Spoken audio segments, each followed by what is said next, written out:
regenerasi dan generasi itu tetap berjalan di dunia pertanian.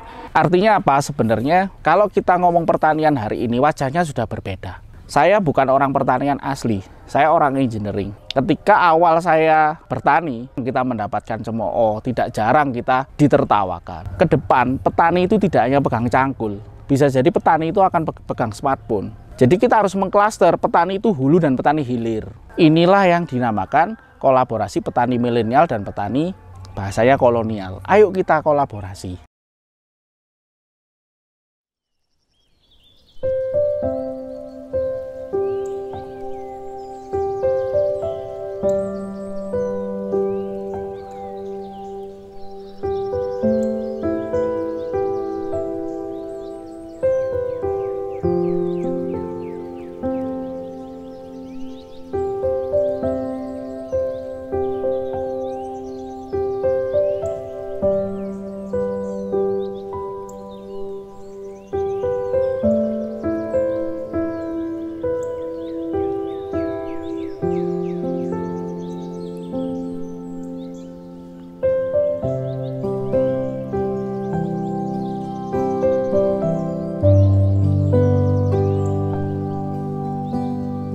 Assalamualaikum warahmatullahi wabarakatuh. Salam bangga bertani. Perkenalkan, nama saya Rahmat Hardianto. Saya adalah founder dari Bumiaji Sejahtera. Sekarang kami bergerak di bidang agribisnis, lebih spesial di agribisnis hortikultura.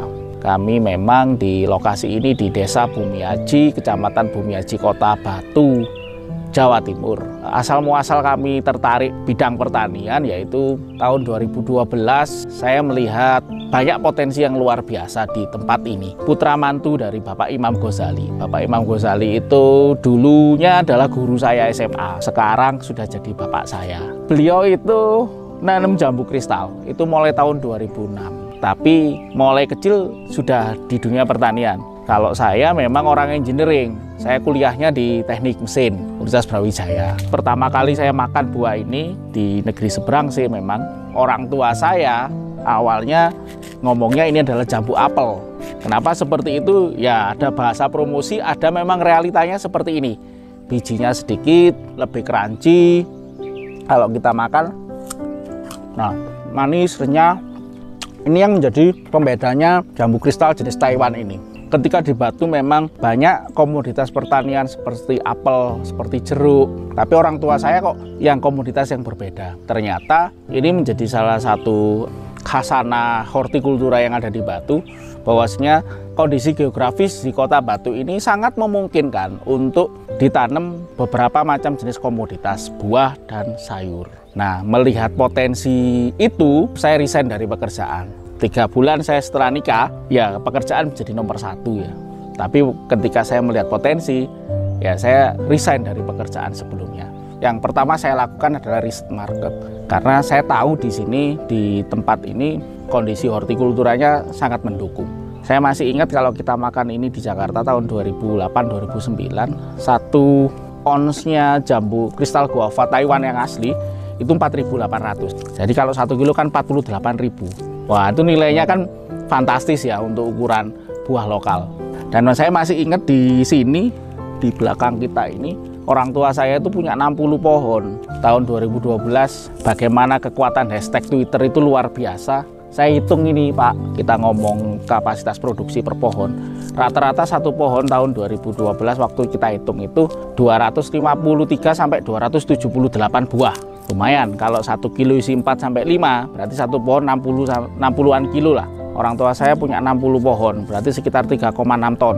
Saya ketok moto, bahasa orang Jawa Malangan ya, ketok moto, wah lumayan gitu ya sebenarnya. Tapi kenapa waktu itu orang tua saya belum punya angka rasional dalam hal sisi penjualan? Karena waktu itu memang belum punya pasar. Beliau hanya menyatakan ini ada produk unggul baru yang memang secara prinsip teksturnya seperti apel, seperti pir, mudah ditanam, kos operasionalnya lebih rendah dibandingkan komoditas yang lain. Itu pertimbangan orang tua saya. Pertimbangan saya yang lain adalah ini punya segmen pasar. Kita hitung-hitung secara kertas, waktu itu saya masih gaji ya masih 1 digit lah. Wah, ini mainan ini bisa sampai 2 digit ini pendapatan kita.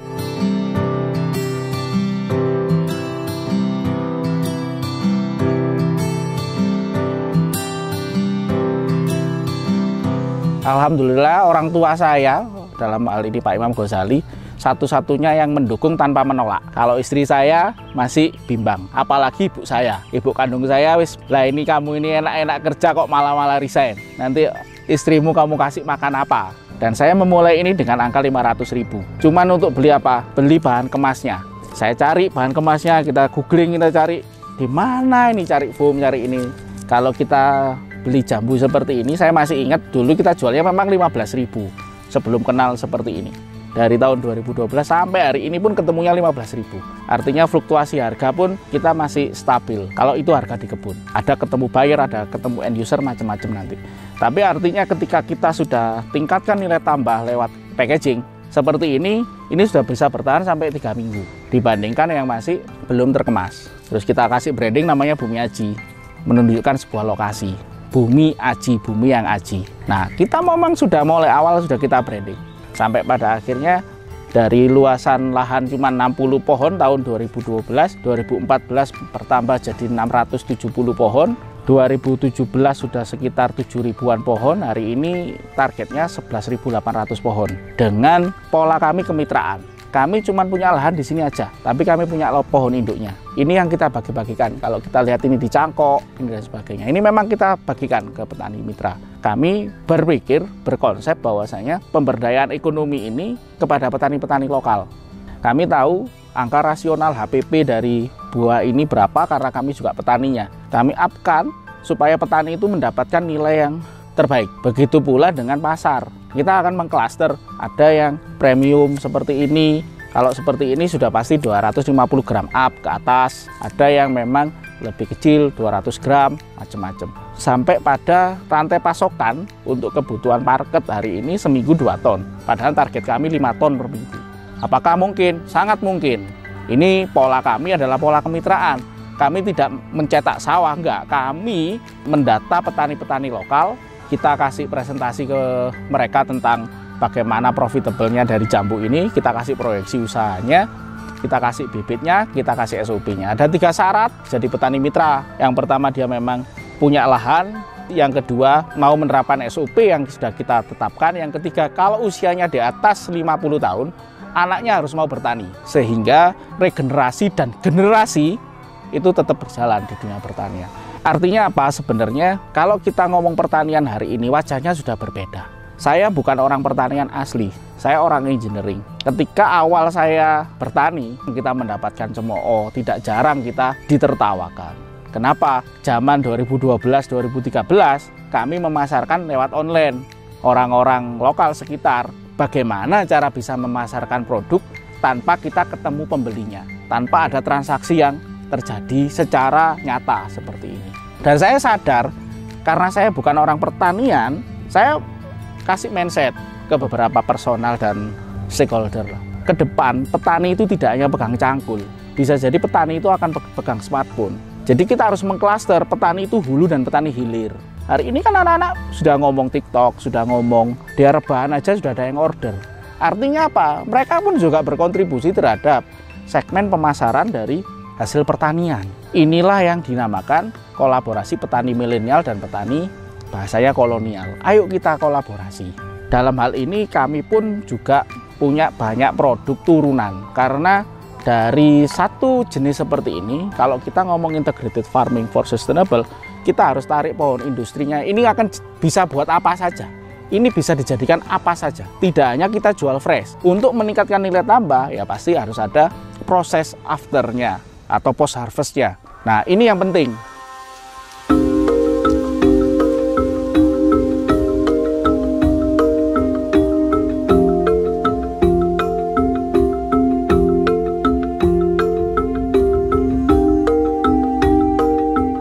Kalau kita ngomong petani milenial, itu harus berpikir hulu sampai hilir.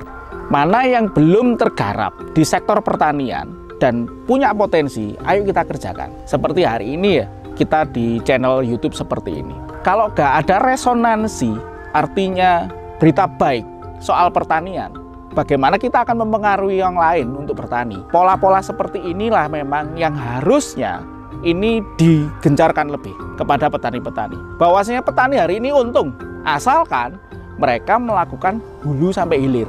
sampai pada olahan dan pasca panen. Dan ini harus terintegrasi. Walaupun ini dilakukan per part, tapi kalau ada kolaborasi hulu sampai hilir, pasti ada angka rasional yang akan didapatkan. Seperti jambu kristal ini. Awalnya kami jualnya cuma buat fresh. Tapi di situ kan kalau kita jual seperti ini tanpa dikemas, tanpa ada brand, ya kita nggak bisa masuk retail modern. Berarti ada kegiatan lagi setelah dipanen, yaitu kegiatan pasca panen. Setelah seperti itu, kita sangat sadar bahwasanya di hasil produksi itu tidak semuanya masuk ke grade seperti ini. Pasti ada yang kecil juga, ada yang cacat kulit. Nah, kita harus ambil peluang itu. Bagaimana meningkatkan nilai tambah, added value dari produk. Seperti jambu kristal ini, bisa masuk ke retail modern atau platform online dan sebagainya. Kita buat namanya kristal pastry. Jadi apa sih yang sekarang lagi tren? Pokoknya kita ngomong kue ya pastry, kita ngomong makanan-makanan mesti kan Korean gitu kan, yang merah, yang pedas, yang spicy kayak gitu-gitu. Ya kita harus lihat tren itu. Nah seperti ini kita buat jamnya, terus kita bikin pastry-nya, kita buat kemasannya, ini sudah bisa kita pasarkan. Pola yang kami lakukan untuk meningkatkan supli adalah dengan pola kemitraan. Kemitraan yang kami lakukan ada kemitraan pasar, ada kemitraan supli. Dalam hal ini kalau kita ngomong ke petani, berarti kemitraan supli. Karena kami punya pohon induk yang usianya di atas 5 tahun semua, bahkan ada yang di atas 10 tahun. Kami cangkok, kita lihat nih data mereka. Angka rasional kita untuk menentukan BEP itu minimal itu harus tertanam 82 pohon. Nah, otomatis rata-rata yang kami tanam di sini harus 100 pohon, bahkan maksimal 200 pohon. Kenapa kami klasternya ada maksimal 200 pohon? Supaya kami bisa memprediksi panenannya tidak sampai over. Dari petani itu kita kasih ini cangkokan. Kita cari dulu jarak tanamnya berapa. Kalau kita di jambu kristal Taiwan ini yang paling ideal memang 3x3, 3 meter ke kanan, 3 meter ke kiri, depan, belakang, 3x3. Kita tatakan dulu sanitasinya. Jangan sampai kita nanam syukur ditancapkan, kita tunggu ini kok nggak bagus-bagus ya, karena di awalnya sudah salah. Jadi harus ditata dulu olah lahannya, olah sanitasinya, jarak tanamnya. Kalau masih kecil, wah ini jarak 3 meter ya kejauhan. Ya kalau masih kecil, kalau usianya sudah 5 tahun, pohon dengan pohon, umpamanya dia bertemu gini, rantingnya bertemu, masih bisa kita ketahui. Kalau di akar, siapa yang tahu? Akhirnya kan mereka berebut makanan. Kalau makanannya banyak, oke. Kalau makanannya kurang, dia kurus-kurus, tidak bagus produksinya. Nanti yang salah petaninya lah. SOP-nya tidak dijalankan. Alhamdulillah sampai hari ini mitra kami bertumbuh, baik secara jumlah dan dari secara produksinya. Artinya apa? Benefit yang kami peroleh dari proses ini adalah mengajak petani untuk dia mengetahui tentang ada nih prospek bisnis pertanian, sehingga mereka nggak berpikiran saya petani berangkat sapi pulang kambing, kalah tok aku hari ini. Sudah saatnya petani itu tahu bahwasanya oh ya, saya 4 bulan lagi akan panen kami bisa sampai 1 ton, panen kami 2 ton, 10 ton, angka rasional kami sudah diflatkan. Oh ya, harganya sekian, oh berarti saya 4 bulan lagi sudah bisa mendapatkan range sekian sampai sekian. Dengan seperti itu effortnya akan tumbuh. Dia sudah bisa memikirkan tentang penghasilan keluarga, ini untuk anak sekolah, ini untuk ini. Bahkan kami pun melakukan literasi itu. Jangan sampai permasalahan petani itu berlarut-larut. Kalau musim nikahan mereka nggak punya uang karena harus pergi, ya bahasa orang Jawa buwuh. Kalau yang satu desa itu ada 10 pernikahan, ya berarti 10 kali. Akhirnya apa yang terjadi? Terpaksa dia harus hutang. Kalau hutangnya kepada orang yang tepat nggak apa-apa, tapi kalau pada orang-orang yang memang belum bertanggung jawab, apa yang terjadi? Tanamannya bisa diijon. Akhirnya apa? Bermasalah lagi lah. Kegiatan ini memang butuh proses sampai pada titik-titik di mana kemuliaan itu didapat. Sama kalau saya ditanya, Har, apa cita-citamu? Ya saya ingin bahasa ya duniawinya sugih bareng. Kayak bahasa akhirat ya dia mlebu surga bareng lah. Nah iso suatu saat kita bisa umroh bareng lah minimal dari proses ini.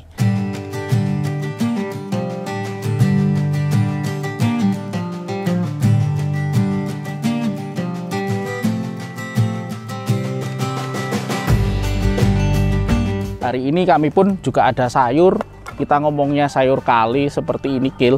Kami mulai ini tahun 2016. Di tempat ini kan juga ada agrowisata sebenarnya sebelum COVID. Awalnya dulu kami ada tamu dari Kanada. Dia cerita kalau di tempatnya ada sayur-sayur yang memang superfood. Bahkan di Indonesia ya banyak sebenarnya sayuran superfood, cuman perlu dieksplor lebih mendalam. Ketika dia datang ke sini karena melihat pertanian yang organik, pertanian yang ramah lingkungan, mereka interest. Akhirnya mereka pulang itu ngasih seed benih saya. 1 pak ini dibagi 2 karena separuhnya dikasih temennya yang di Bali. Kita tanam. Setelah kita tanam kok alhamdulillah bisa tumbuh. Padahal ini tanaman subtropis. Nah, inilah sebenarnya kekayaan geografi Indonesia. Tanaman subtropis, tanaman tropis pun juga bisa tumbuh di iklim Indonesia. Mulai rame, saya masih ingat pertama kali pembeli saya ini, waktu itu saya berpikirnya sederhana. Kita cuma menanam, karena kita diberi amanah untuk menanam. Begitu tumbuh, saya share ke mereka di Kanada. Tidak ada 2-3 minggu temennya yang di Bali datang ke sini, karena yang di sana belum tumbuh. Belajar, saling belajar akhirnya di sini. Saya masih ingat orang yang beli pertama ini adalah orang komunitas yoga, instruktur yoga, karena dia pernah tinggal di Eropa. Nah, dia ngomong ketika saya lihat di Twitter saya sama di Instagram saya, kok ada sayur gil di Batu. Kebetulan instrukturnya orang Malang. Nah, datang ke sini, dia lihat, saya ditanya, Mas ini berapa per kilonya? Saya nggak bisa jawab, karena tugas saya kan menanam, dapat amanah menanam. Loh, nggak apa-apa, saya bayar. Nah, saya nggak tahu ini jual kemana. Waktu itu, kenapa kami belum meriset? Karena kami, kalau belum punya produknya, nggak mungkin kita pasarkan. Nanti kalau ada yang beli, produknya siapa? Begitu saya dibayar, saya masih ingat saya dibayar 325.000. Dapat 1,7 kilo. Dikasih uang saya 350.000, terus yang 25.000 saya masih ingat. Bu, ini kebanyakan. Loh, tak balikin, enggak mau. Wis balik ya 20.000 dikasih pegawai saya buat tips. Aduh. 1,7 kilo, berapa ini, Rek? Hampir 200.000 per kilo. Dan saya masih ingat itu.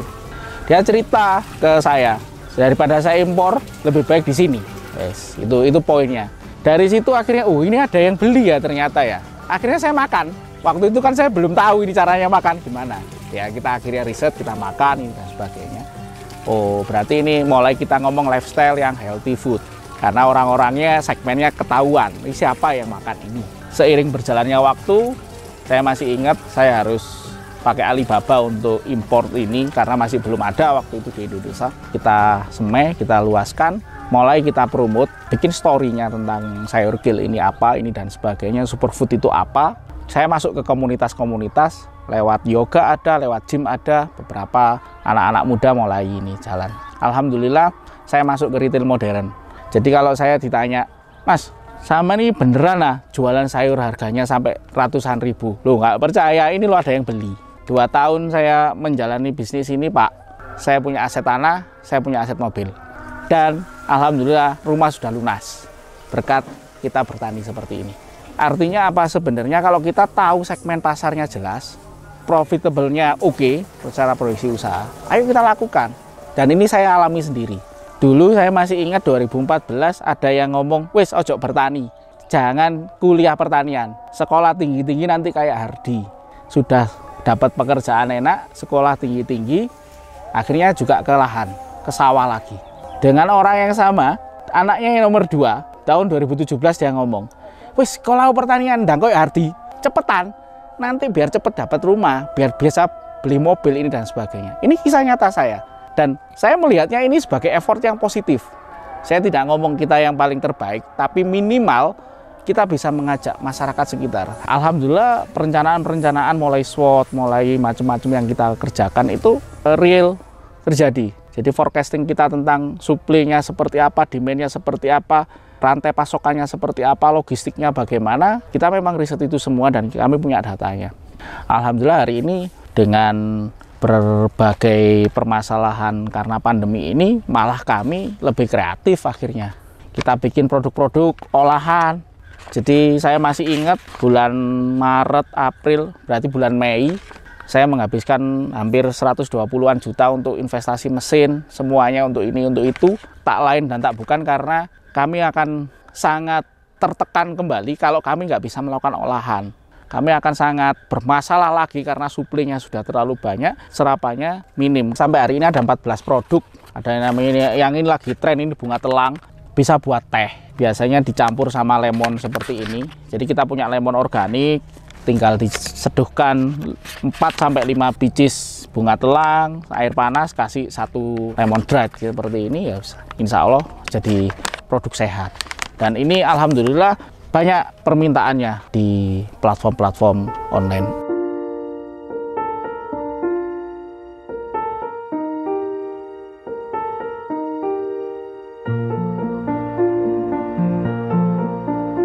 Saya masih ingat 2012 sampai 2013 pertengahan itu masa-masa sulit saya memulai usaha ini. Ada yang bilang, ya wajar Hardi, memang dari keluarga yang mampu. Tapi waktu itu saya benar-benar mencoba untuk menghilangkan paradigma itu. Jam 5 setelah subuh saya harus ke lahan, saya harus mulai buka air untuk sanitasi, saya mulai nyiram, saya mulai motong-motong pemangkasan, perawatan, karena saya sadar begitu saya bisa menjual pasar ini, menjual jambu ini, komplain itu banyak. Dari riset pasar itu pasti terjadi. Ada yang buahnya kurang manis, ada yang tampilannya kurang menarik, ada yang ini.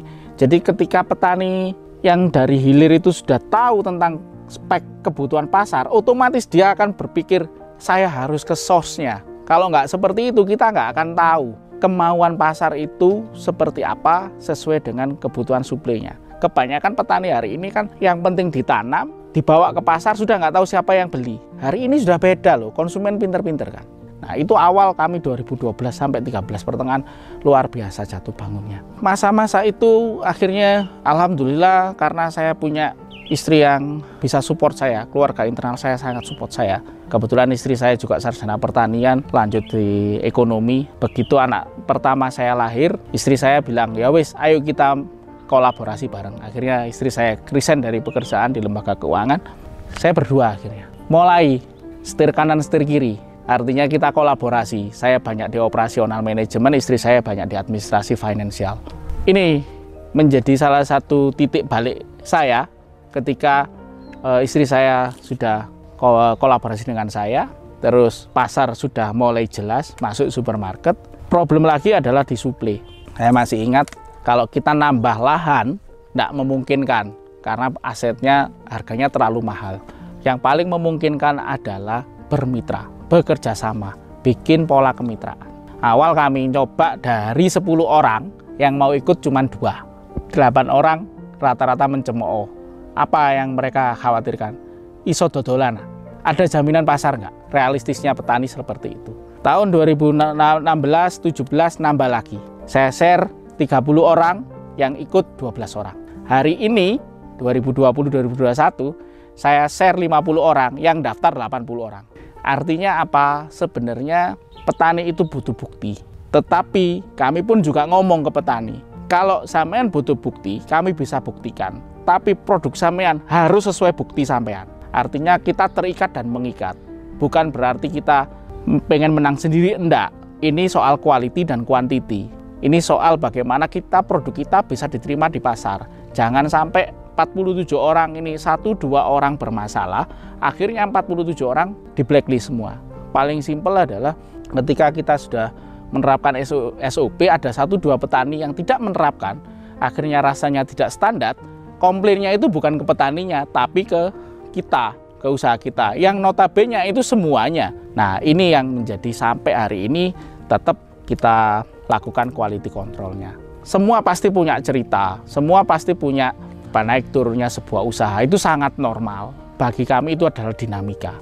Pertanyaannya adalah bagaimana kita bisa adaptif terhadap dinamika itu, kita bisa responsif terhadap dinamika itu. Bagaimana dinamika yang turbulen itu menjadi laminer dengan peluang-peluang yang ada. Ya kami memang salah satu petani yang anti mengeluh sebenarnya Mas. Jadi kalau ditanya, Mas pernah nggak merasakan kegagalan? Kalau saya merasakan itu cuman kepleset aja.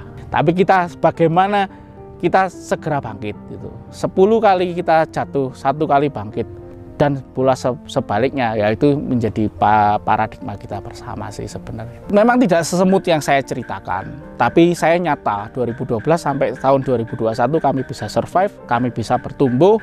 Ini menjadi salah satu modal kami untuk mengajak anak-anak muda.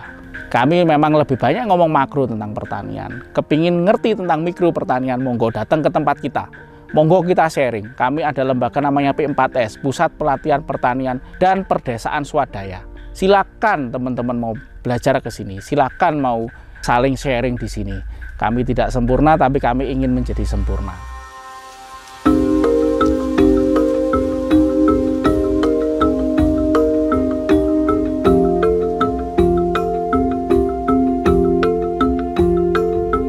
Kami pun sebenarnya sudah ada kemitraan petani, itu ada di luar Batu juga banyak, bahkan di luar Jawa kita juga ada. Cuman polanya yang berbeda. Kalau yang ada di luar Jawa atau di luar kota Batu, kami menyediakan bibitnya. Kita sediakan bibitnya, kita patok harga yang memang sudah rasional. Terus sebelum beliau mau menanam ini, biasanya kita observasi dulu. Tak suruh foto areanya, terus tak turun titik Google Map-nya berapa, koordinatnya berapa, kita cek di Google, baru kita akan lihat topografinya seperti apa, titik airnya di mana ini dan sebagainya. Kita observasi dulu. Harapannya sederhana. Ketika benar-benar mau nanam, ini sudah sesuai dengan kriteria kita. Supaya apa? Karena kami menjamin kalau ini ditanam 3 bulan pohonnya mati, kita akan ganti. Jadi kita garansi 3 bulan, asalkan sesuai dengan SOP. Kalau umpamanya kita harapkan setelah diolah lahan harus dikasih pupuk kandang, harus dikasih kapur, harus dikasih arang. Makanya itulah pentingnya kita observasi dulu. Nah, alhamdulillah ada yang di Ponorogo, ada yang di Tulungagung, ada yang di Sleman, ada yang di Papua, ada yang di Banjarbaru, ada yang di Tanah Bumbu Kalimantan, ada yang di Pontianak, ada yang di Aceh, bahkan ada di Timur Leste, bahkan ada di Brunei. Prinsipnya sih ketika kami kalau di pola kemitraan yang ada di luar Batu, masih pola kemitraannya di perawatan budidaya. Kalau pasarnya kita akan bentuk bareng. Ya saya sangat realistis ketika lokasinya jauh dari sini, packaging house-nya nggak mungkin di sini. Nanti pasti kita akan kalah cost distribusi. Lebih baik tetap umpamanya ada di Kediri, oke bikin aja di situ. Kalau pengen tahu pola cara ngemasnya seperti apa, belajar di sini, nggak ada masalah. Lebih semata bagaimana kita menghitung kos operasinya saja. Itu kenapa kami yang untuk mitra di Batu sama di luar Batu ada perbedaannya.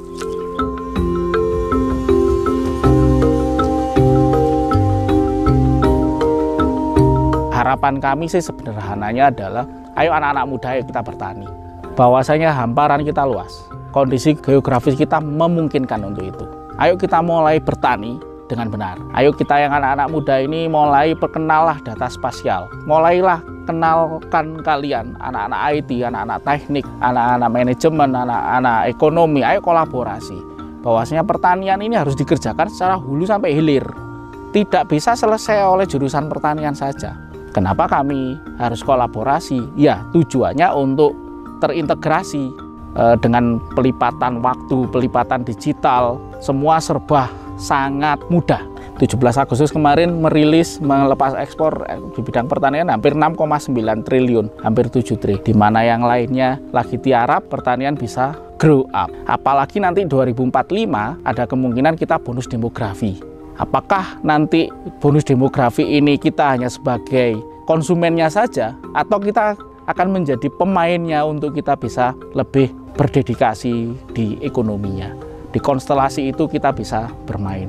Harapan kami sih anak-anak muda hari ini dan yang akan datang, kita bikin konstelasi ekonomi global ini dari sektor pertanian. Kita kembalikan ibu pertiwi kita, di mana kita adalah negara agraris.